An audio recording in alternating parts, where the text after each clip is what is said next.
law grades at the moment.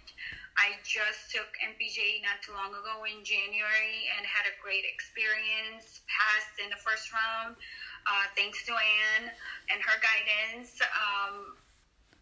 Yep. Sounds good. Just for those that, give them a little bit background from kind of where you're at when you were looking at the video for MPJE and how did you prepare for it? So I knew I was going to move to Dallas. I figured out in December that I was going to move to Dallas. But with a full-time job, I was already a pharmacist in California when I figured that out. So to start off studying with a full-time job is kind of a hard deal. So I started YouTubing and asking friends, and I came across Anne's video, which guided me resources, what I can use to study everything. The ultimate guide for MPJE was one of the resources that Anne had mentioned. And I believe I studied 2 to 3 hours every day after work for 2 weeks. I would say 2 to 3 weeks. Not every day. If I couldn't get to study some of the days, I made it up.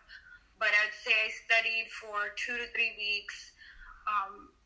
And after taking the exams, as always, when you take a law exam, you don't feel very happy, or you don't think you passed it. I didn't think I passed it, but I think I did great, and I got 84, which was good enough for me to pass the boards. It's very confusing when you sit there. They make you think about two options, even if you know the answer. After reading the question, even if you know the answer, the two options are which is where you get stuck thinking, okay, which one is the right one, which one is not. So one of those things, that's what made me feel like I didn't pass, because it was, you could shorten it down to two answers, but then that two answers gets confusing, and to pick the right one, you're mentally prepared for it, you just don't know it once you study. And then can you kind of take them through your 2-week process? Like, what's your, day-to-day looks like? So I know you were a full-time job, so how did you tackle the studying aspect? Like, you sit down and look at chapter a day, an hour, like what that study plan looks like? So I would say I worked every day, mostly 8 to 9 hours. So you do have other things to do, like eat, shower, and everything. So I would make sure I kept deadlines. I made a timetable for at least 2 weeks. I kept 1 week as an extra time where I can review some of the things I'm not good at. So I made a whole chart for 2 weeks where I have to do this many pages or this chapter at least once. I read the ultimate guide of MPJE at least once in the first week. It took me 4 days. It wasn't too long. It's, I think, 169 page, if I'm not wrong, maybe 20 pages or more. So it's not a long read. You could read it easily, and it's very straightforward. You could read it in 4 days, I would say. That's what I had given myself a deadline, that in 1 day, 50 pages, highlight the stuff, everything. So 2 hours I would study every day for 4 days, which is what led me to finish the whole book. After that, I started making notes of important stuff like deadlines, when you are supposed to give out, when you're supposed to notify the board, when you get a new job, when are you supposed to do inventories, when are you supposed to notify which forms to use, DA 222, 224 forms. All of those notes, I jotted it down for the rest of the first week. And the second week, I did browse over, like, if you go on Texas Board of Pharmacy, their whole law book, where you would find everything very detailed, everything that's mentioned in the ultimate guide of MPJE for Texas. That is, if there were any topics that I was kind of confused on, I went back to it and I looked it through that huge packet. That is 340 pages long. So it gives you a little notations. There's a whole guide in the where you know which page to go to. So I use a couple days to just strengthen my knowledge and make sure that I have gotten it right. Because there are some concepts you could be a little confused about, you could be a little stuck on. So that's a good resource to go back to and read a detailed version of it. And then and it's free, right? And it's free online. You can actually search for it. You don't have to pay. It's absolutely free online. It's absolutely free. And even with the MPJE and on Amazon, I believe it's $45, which is not bad. And then the rest of the days, all I did was review and make sure my concepts are straight with certain things there you can be confused about, that hospital pharmacy law, because I'm a retail pharmacist, so for me to make sure the hospital pharmacy law, and there's some nitty-gritty stuff that you want to make sure the concept's clear. That's all I did, just keep on reviewing. What are I would say maybe the top 3 to 5 things that were most challenging to you from an out-of-state standpoint? Out-of-state standpoint, the challenging thing was that PAs and nurse practitioner over here are only allowed to do 90 days of controls. Like they're not even allowed to do C2s. They're only allowed to do C3 to 5s. That was one of the things I had to wrap my head around, because as practicing in California, that's not something we had. There's no regulation. There's no restriction on nurse practitioner and PAs to practice over there. Another thing for me to wrap my head around was the inventories. In California, inventories are done quite often compared to here. It's done once a year. Other stuff I would say was pretty straightforward. Majority of it was the same, I would say, if not same, around the same lines. But those two, I would say, would be my top 2 that I had to make sure that I don't, while taking the exam, I practiced in California, so I didn't want to confuse myself, Mm-hmm. And then can you tell, I know with MPJE or in Cali is different from Texas. Like, what's your process when you decide to move to Texas? Like, what is any challenge you encounter there? Not really. It was very, very straightforward compared to California. In Texas, I just had to apply, send in all my information and everything. There is a wait period of a couple weeks every part of it where you apply. There's 2 weeks, and then they get back to you, paying the fee. I think $395-ish to just register for it, and then they let you register for it on NABP. Once you register and pick out your date with the Pearsons where you want to take the exams, and it's pretty straightforward. It's not bad at all.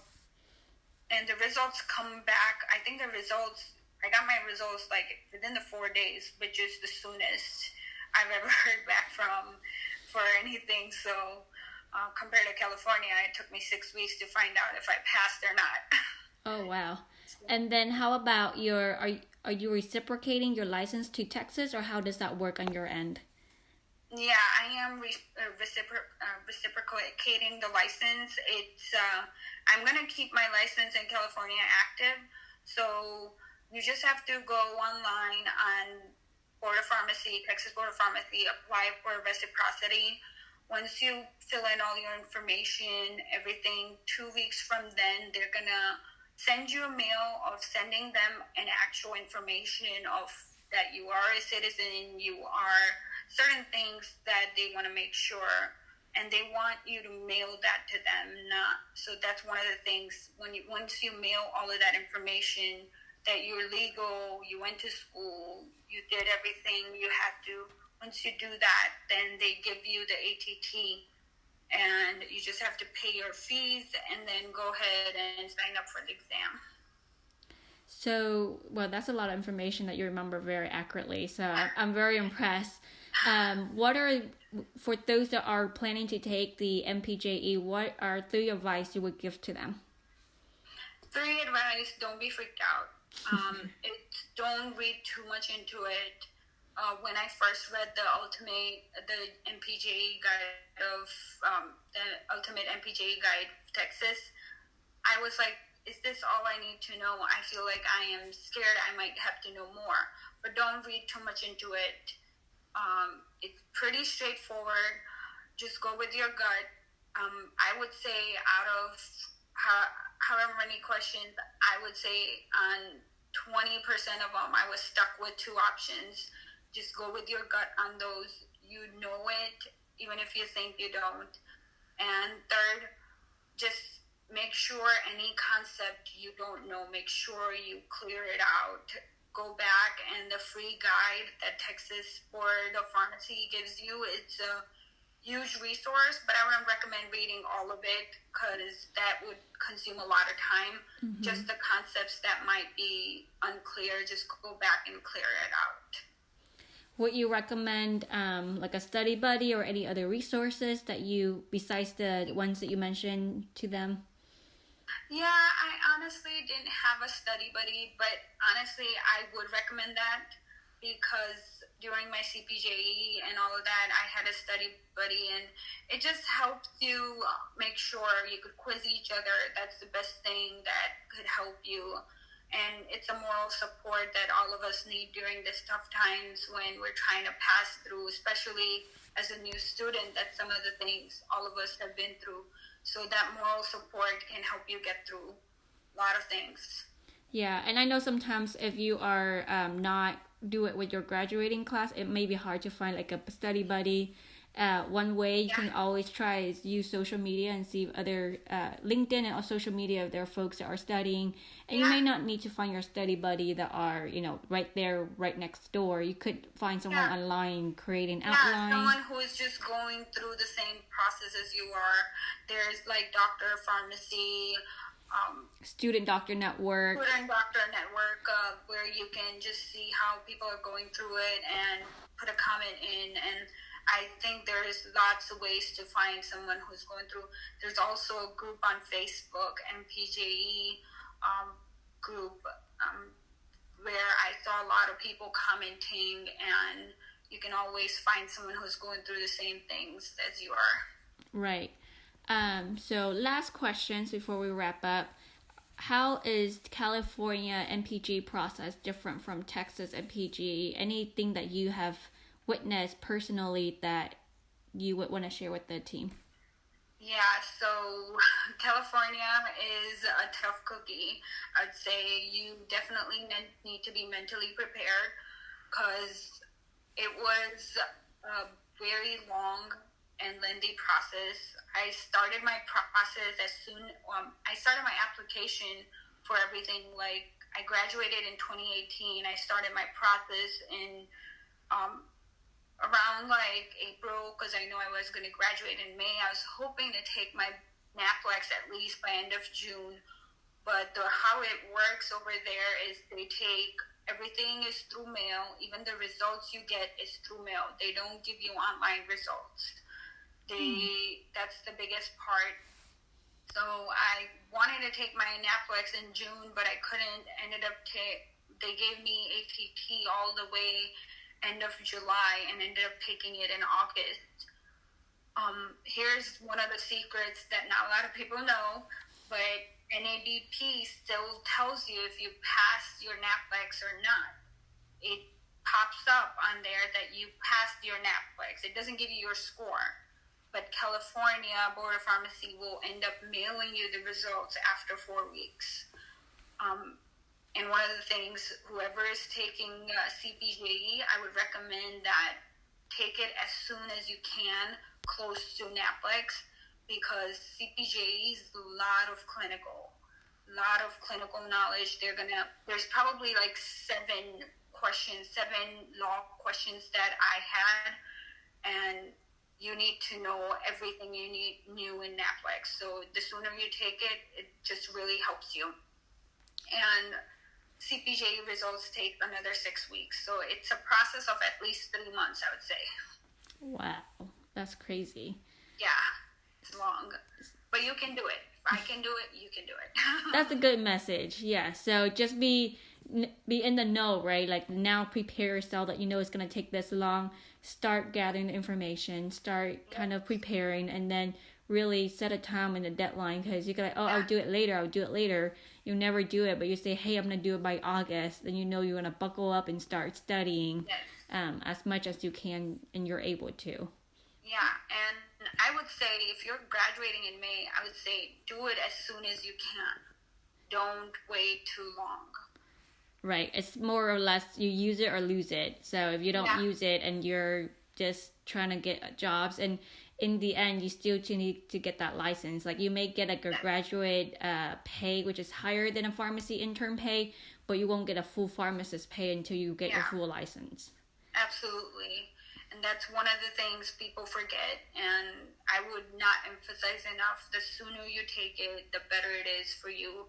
You are never going to be fully prepared. You're never going to be like, no matter how many times you read that NAPLEX book, you're never going to feel like you're 100% prepared. So I read it 4 times, all of it, but even going to the day of exam, I wasn't 100% sure. I walked out, I wasn't 100% sure. It's just something you're never going to feel that, yes, I'm ready. That is true. Even till the last minute, you're probably trying to cram. So I like that message. Definitely just do it. Set a deadline, set a time, and put a study plan. Organize your work life / life around your study. I would say having a planner, especially for that month, NAPLEX, MPJE, whatever it is, having a planner and having a deadline, check mark, whatever works for you for each day would really help you to stay on top of it. Awesome. Well, thank you. We'll wrap up for the MPJE. We might do another one for NAPLEX because that's another beast on its own. And I really appreciate you guys. Just post your comment down below. Thanks. Thank you.